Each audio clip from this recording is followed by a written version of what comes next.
So, hello students, I am your friend and today I am going to describe the summary of ode to atom. So, students, I have already told the Hindi meanings of ode to atom. Definitely, this poem has been composed by John Keats. तो students आज हम आपको बता रहे हैं कि इसको summary कैसे लिखेंगे।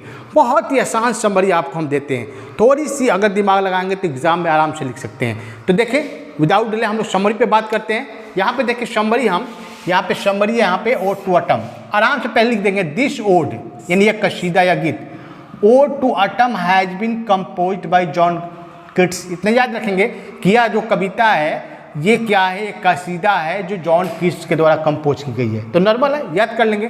उसके बाद ही is well known for romantic poet, वह रोमांटिक पोएट के रूप में जाने जाते हैं। No problem.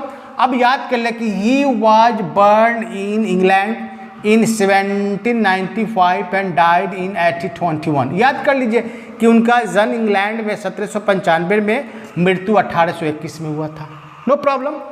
He also worked on translations of Virgil's Aeneid।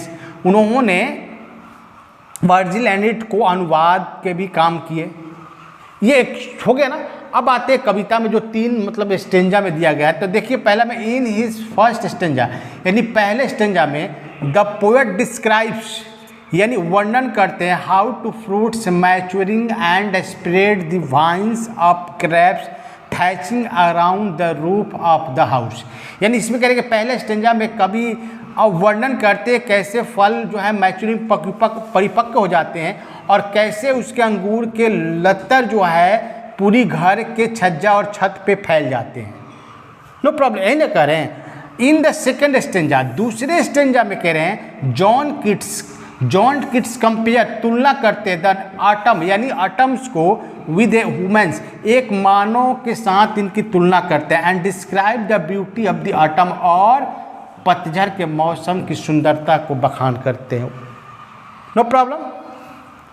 अब आइए इन द थर्ड स्टेंजा यानी तीसरे स्टेंजा में द पोएट से हैज यूज्ड, कवि ने बहुत सारा मेटाफोरिकल स्टाइल्स यानी बहुत मेटाफोर वर्ड्स का भी यूज़ किए हैं। एज जैसे has cricket gardens croft to beauty of the poem. ये मेटाफोर कहीं ना कहीं इसकी सुंदरता को बढ़ाते हैं, ठीक है ना। तो उसमें बहुत सारे मेटाफोर का यूज़ किए हैं। यहाँ पे देख सकते हैं रियली सही में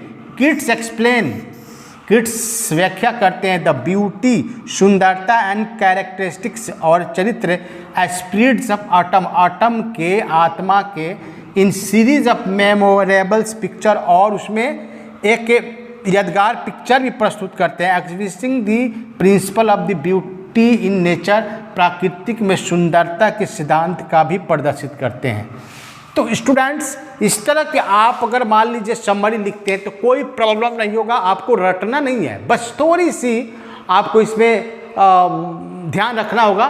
थोड़ी सी जैसे उनकी बर्थडे वगैरह और पहले स्टेंजा में क्या करते हैं, सेकंड में या थर्ड में, उसको आप डिस्क्राइब कर लेंगे। हाँ, मैं ये नहीं है कि अगर आप इससे भी अच्छा लिख सकते हो, नहीं है कि हम जो बोल रहे हैं वही लिखना है, आप इससे भी अच्छा, लेकिन एक आपका आइडिया हम डेवलप कर दिए किस तरह के आप आराम से छोटा और बहुत ही अट्रैक्टिव से समरी आप लिख सकते हो।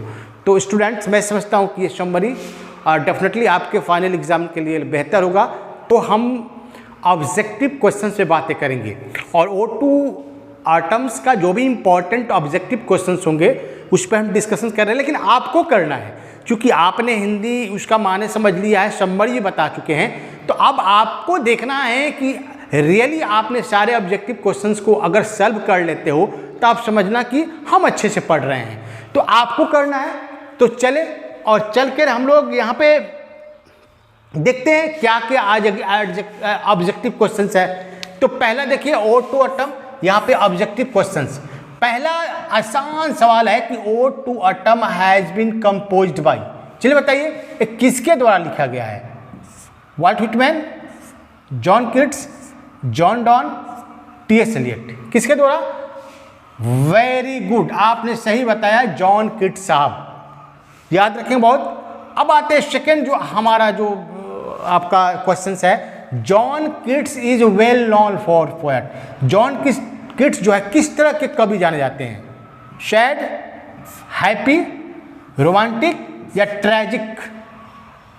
क्या लगाएं दिमाग, थोड़ा सा सोचिए आप लोग। गुड, वेरी गुड, यानी रोमांटिक पोएट के रूप में जाने जाते हैं।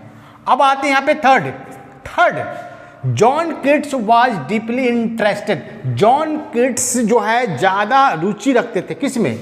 क्रिकेट में, बॉक्सिंग में, पोएट्री में, ऑल ऑफ अबव, किस सभी में? हाँ, राइट। और स्टूडेंट एक चीज़ आपको हम बता दें, अगर ऑब्जेक्टिव क्वेश्चन आ रहा है, अगर रियली आपको थोड़ा सा चारों ऑप्शन में आपको समझ में नहीं आ रहे हैं, तो एक ट्रिक्स आपको बताऊंगा। जो ऑप्शंस का लंबा आंसर होगा उसको मार देना है, पहला ये। और दूसरा यह है कि अगर जिसमें लिखा है ऑल ऑफ अबव चाहे ऑल ट्रूथ, तो उसको आप मारेंगे तो हो सकता है वो ज़्यादातर ही सही हो सकता है ना। ये मतलब एक आइडिया डेवलप किए हैं। और आते हैं आप कितने नंबर? 4 नंबर पे।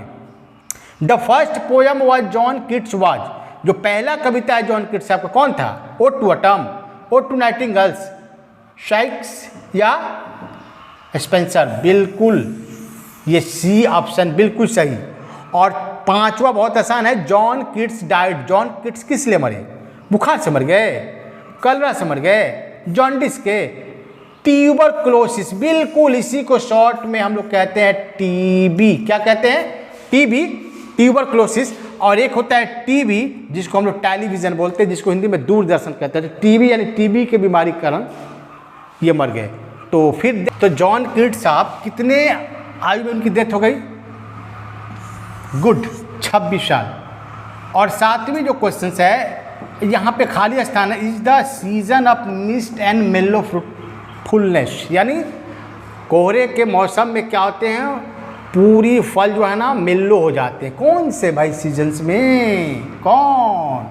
Summer, spring, autumn, winter. बिल्कुल, हम लोग तो ऑटम के बारे में पढ़ते ही हैं, ओड टू ऑटम, है ना। और 8 number, choose the correct spelled. अब 4 वर्ड दे दिया गया है आपके। अब चारों में इसमें स्पेलिंग चाहिए, आपका स्पेलिंग पावर इसमें टेस्ट होता है ना। ये अब जानते हैं ना कि कंपटीशन या बैंकिंग, रेलवे के एग्जाम या पोस्ट में बैठते तो उसमें भी पूछे जाते हैं। तो यहाँ पे choose the correct spelled. Winnowing ये कौन सही है? मतलब ये क्या ओसौनी करना, या जो हवा होता है ना, फसल जो गिरता है उससे हवा जो निकलता है, तो कौन सही होगा? निश्चित रूप से बी, बिल्कुल, इसको याद रखना है। 9 नंबर आते हैं कि what is the synonyms words of mist. Synonyms होते हैं ना प्रवाची शब्द, जैसे हिंदी में आग का अग्नि होता है, ज्वाला होता है, उसी तरह अब कह रहे हैं कि मिस्ट का प्रवाची क्या होगा? क्या स्वीट होगा, शावर होगा, कर्नेल होगा, फॉग होगा? पहले तो मिस्ट का मतलब जानेंगे ना। मिस्ट का मतलब होता है कोहरा, जिसको कुहासा। तो यहाँ फॉग का मतलब क्या होता है? कुहासा। यानी मिस्ट का सिनोनिम्स वर्ड्स क्या होगा? फॉग होगा। 10 नंबर आते हैं, what is the opposite words of ripe. Ripe पका हुआ का उल्टा शब्द क्या होता है? ओके, तो मैच्योर्ड, अनराइप्ड, स्वीट, मेलो। बिल्कुल अनराइप्ड। तो स्टूडेंट्स, ये आपके लिए जो 10 हमने ऑब्जेक्टिव क्वेश्चंस बनाया है, आप इसको बिल्कुल कुछ भी नहीं है, अगर मेरी कविता को ध्यान से पढ़ेंगे, जो लाइन बाय लाइन हिंदी बताते हैं उसको अगर ध्यान से आपने पढ़ लिया, तो आपको ना समरी में प्रॉब्लम होगा ना ऑब्जेक्टिव में प्रॉब्लम होगा, सारे चीज़ को आराम से सॉल्यूशंस कर सकते हैं। तो स्टूडेंट्स, जो भी स्टूडेंट्स हमारे मतलब यूट्यूब चैनल पे अगर पहली बार आए हैं तो प्लीज़ मेरे चैनल को सब्सक्राइब कर दें और बेल आइकन को भी प्रेस कर दें, ताकि आपको लेटेस्ट वीडियो मिलते रहेंगे। तो इसके बाद फिर आपको मिलेंगे जो अगला आपका पोएम है एन एपिटॉफ, उस पर डिस्कशन करेंगे। तो फ्रेंड्स, आज इतना ही, शुक्रिया।